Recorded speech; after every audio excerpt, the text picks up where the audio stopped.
रिमझिम वर्षा पाग हो किंबा कड़कड़िया शीत दिन सबु समय खाइबा पई भल लागिबो। दमदार पुर दिया मसला बिरी बरा गटे खाइले पेट तो भरी जिवो किंतु मन जमा मानिबो नाही।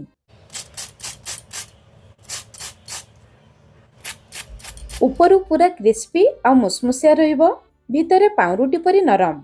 एमिति लोभनीय बरा बनेबा पई वीडियो को शेष पर्यंत देखंतु। रेसिपी पसंद आसिले वीडियो को लाइक करंतु, निश्चय गोटे शेयर करंतु। चैनल जदि नुआ अछंती तळे थिबा ब्लैक कलर सब्सक्राइब बटन रे प्रेस करी प्लीज चैनल को सब्सक्राइब करंतु और फेसबुक पेज को निहाती फॉलो करंतु। जय जगन्नाथ। मो सस्मिता आपण समस्तंको स्वागत करूछि सस्मिता स्टार किचन को। आजिर बरा बनेबा पई एठी मु नेछि 300 ग्राम रो चोपा छडा बिरी। एतिकी बिरी को मु 6 रु 7 घंटा पानी रे बतुरे देथिली। बिरी बतुरी जिबा परे थरे रु दुई थर भल पानी रे धोई नेबा। तापरे पानी रु छाणी की आमे ग्राइंडर जार रे देबा। ध्यान रखिबे बिरी सहित बेसी पानी देबे नाही। तापरे बिरी सहित 1 इंच रो अदा देबा। आपण चाहिले कंचा लंका भी देई परिबे। ता सहित केवल 1 रु 2 चमच पानी देई बिरी को पूरा चिकन करी बाटी आनिबा, किंतु बहलिया करी बाटिबा। प्रथम रो बिरी को बेसी पानी करी बाटिबे नाही। एमिति पूरा चिकन करी बाटिबे आउ एतिकी बहलिया रखी बाटिबे। सेम प्रोसेस रे आमे सब बिरी को बाटी नेबा। बिरी को बाटी सारिबा परे 5 रु 6 मिनिट पर्यंत बिरी को भलो भाबरे फेंटी नेबा। बिरी को जत्ते भलो भाबरे फेंटीबे बिरी सेते हालुका हे जिवो, बरा पूरा मुसमुसिया बनिबो। एबे ए बिरी बटा को 10 रु 15 मिनिट पर्यंत आमे रेस्ट करिबा पई छाडिबा। सेई भितरे चलंतु बरा पई आमे मसला बनेबा। मसला पई एठी मु नेछि 2टी बड़ साइज रो सिझा आलू आपनक हिसाब रे कम बेसी करी नै परिबे। एबे चलंतु आलू को भलो भाबरे चकटी नेबा। आपण चाहिले एई मसला को केवल आलू देई बने परिबे, किंतु मसला को टिके स्वादिया करिबा पई अल्प सिझा मटर देबा। एठी मु 100 ग्राम मटर को राति सारा पानी रे बतुरे दिथिली। तापरे हाई फ्लेम रे गोटे हुइसिल, लो फ्लेम रे 2टी हुइसिल देई मटर को सिझाई नेथिली। मटर को बेसी घांटीबे नाही, एतिकी सिझेबे। एबे चलंतु मसला बनेबा स्टार्ट करिबा। कढ़ाई गरम करी गोटे छोट चमच तेल गरम करिबा।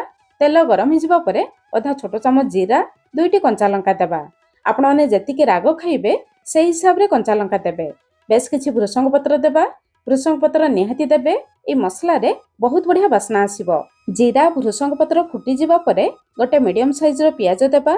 तापरे मीडियम फ्लेम रे पियाज को हल्का लाल कलर हेला पर्यंत भाजिबा।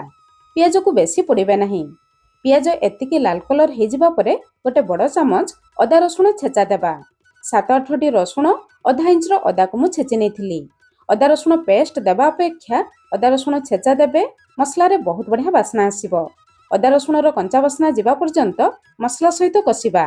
तापरे किछि गुंड मसला देबा। आधा छोट चामच हळदी गुंड, आधा छोट चामच राग लंका गुंड, आधा छोट चामच जीरा गुंड, गोटे छोट चामच धनिया गुंड, आधा छोट चामच गरम मसला गुंड। ता सहित केवल 1 रु 2 चमच पानी देई गुंड मसला को कसिबा, नहले गुंड मसला तेल रे पड़ी जिवो। 1 मिनिट परे मसला कसी गलानी।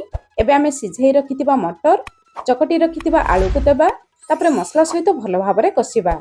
मसला को जत्ते भलो भाबरे कसिबे मसला रो टेस्ट बढ़िबो। मसला सहित गळै सारिबा परे मसला को देखि स्वाद अनुसार लूण देबा। तापरे मीडियम फ्लेम रे मसला रे जतिकी पानी अछि से पानी सुखिबा पर्यंत आमे मसला को कसी नेबा। एई मसला रे टिके भी पानी रही गले बरा भलो हेबो नाही। 4-5 मिनिट परे एठी देखंतु हम मटर आ आलू मसला रे जमा भी पानी नाही, पूरा सुखिला हे गलानी। शेष रे भलो बासना पई बेस किछि धनिया पत्र दे गोळै नेबा। एबे हम रेडी हे गला स्वादिया आलू मटर मसला।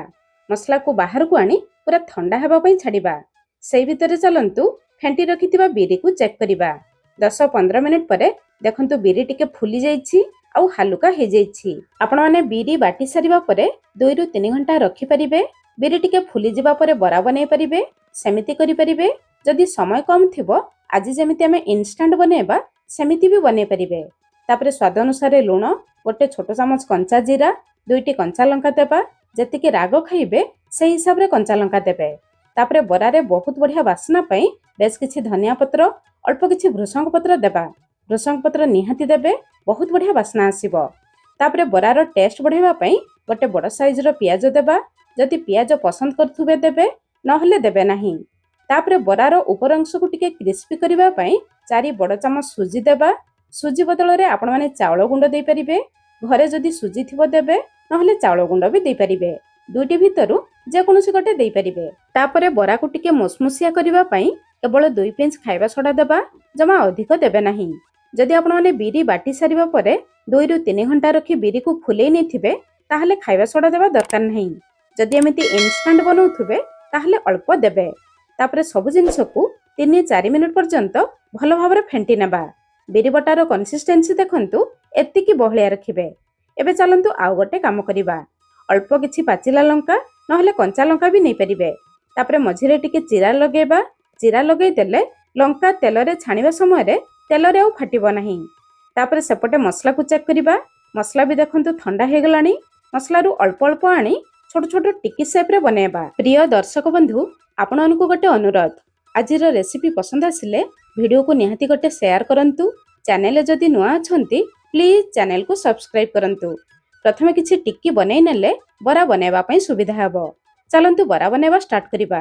ବରା ବନେଇବା ପାଇଁ ଏଠି ମୁଁ ଗୋଟେ ବେକିଂ ପେପର ନେଇଛି। ଆପଣମାନେ କଦଳୀ ପତ୍ର ନେଇପାରିବେ, ନହେଲେ ତେଲ ପାଉଚ୍, କ୍ଷୀର ପାଉଚ୍, ନହେଲେ ଗୋଟେ ମୋଟା ପ୍ଲାଷ୍ଟିକ ବି ନେଇପାରିବେ। ତା ଉପରେ ଅଳ୍ପ ତେଲ କିମ୍ବା ପାଣି ଲଗେଇବା। ବିରି ବଟା ସେ ଜାଗାରେ ଲାଗିବ ନାହିଁ। ତାପରେ ବେଶ କିଛି ବିରି ଆଣି ଆମେ ପେପର ଉପରେ ଦେବା। ତା ଉପରେ ବନେଇ ରଖିଥିବା ମସଲା ଟିକିକୁ ଦେବା। ତା ଉପରେ ପୁଣି ବିରି ଦେଇ ମସଲା ଟିକିକୁ ଚାରିପଟରୁ ଭଲ ଭାବରେ ସିଲ୍ କରିବା। ମସଲାକୁ ଭଲ ଭାବରେ ସିଲ୍ କରିବେ, ନହେଲେ ବରା ଛାଣିବା ସମୟରେ ବରା ଭିତରୁ ମସଲା ବାହାରି ଆସିବ। ତା ଉପରେ ଆମେ ଚିରା ଲଗେଇଥିବା କଞ୍ଚା ଲଙ୍କା ଦେବା।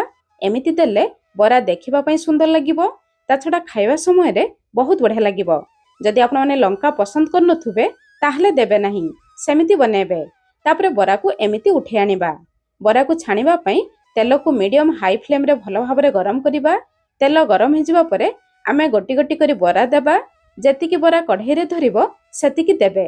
ଏଇ ବରାକୁ ଟିକେ ମୋଟା କରିବେ, କାହିଁକି ନା ଭିତରେ ପୁର ରହିବ। ବରା ଦେଇ ସାରିବା ପରେ ମିଡ଼ିୟମ୍ ଫ୍ଲେମ୍ରେ ବରାର ତଳପଟକୁ 2 ରୁ 3 ମିନିଟ୍ ପର୍ଯ୍ୟନ୍ତ ଛାଣିବା। 2-3 ମିନିଟ୍ ପରେ ବରାର ଉପର ଅଂଶ ଟିକେ ଶୁଖିଲା ହେଇଯିବା ପରେ ଆମେ ବରାଗୁଡ଼ିକୁ ଓଲଟାଇବା। ଓଲଟାଇ ସାରିବା ପରେ ସେମିତି ମିଡ଼ିୟମ୍ ଫ୍ଲେମ୍ରେ ବରାଗୁଡ଼ିକୁ ଏପଟ ସେପଟ କରି ପୁରା ଲାଲ କଲର ହେଲା ପର୍ଯ୍ୟନ୍ତ ଛାଣିବା। ହାଇ ଫ୍ଲେମ୍ରେ ଛାଣିଲେ ବରା ଜଲ୍ଦି ଲାଲ କଲର ହେଇଯିବ, ବରା ଭିତରେ ଭଲ ଭାବରେ ସିଝି ପାରିବ ନାହିଁ। ଲୋ ଫ୍ଲେମ୍ରେ ଛାଣିଲେ ବରା ବେଶୀ ତେଲ ଟାଣିବ। ସେଥିପାଇଁ ପ୍ରଥମରୁ ଶେଷ ପର୍ଯ୍ୟନ୍ତ ମିଡ଼ିୟମ୍ ଫ୍ଲେମ୍ରେ ଛାଣିବେ। କଞ୍ଚା ଲଙ୍କା ଉପରେ ଦେଇଥିଲେ ବୋଲି ଦେଖନ୍ତୁ ମସଲା ବରା ଆମର କେତେ ସୁନ୍ଦର ଦେଖାଯାଉଛି। ଆପଣମାନେ ଏଇ ପ୍ରୋସେସରେ ବନାନ୍ତୁ, ଆଉ କେମିତି ଲାଗିଲା ନିହାତି ମୋତେ କମେଣ୍ଟସ୍ କରି ଜଣାଇବେ। ତାହେଲେ ଆଜି ପାଇଁ ରହିଲି, ପୁଣି ଦେଖା ହେବା ନୂଆ ରେସିପିରେ। ଧନ୍ୟବାଦ।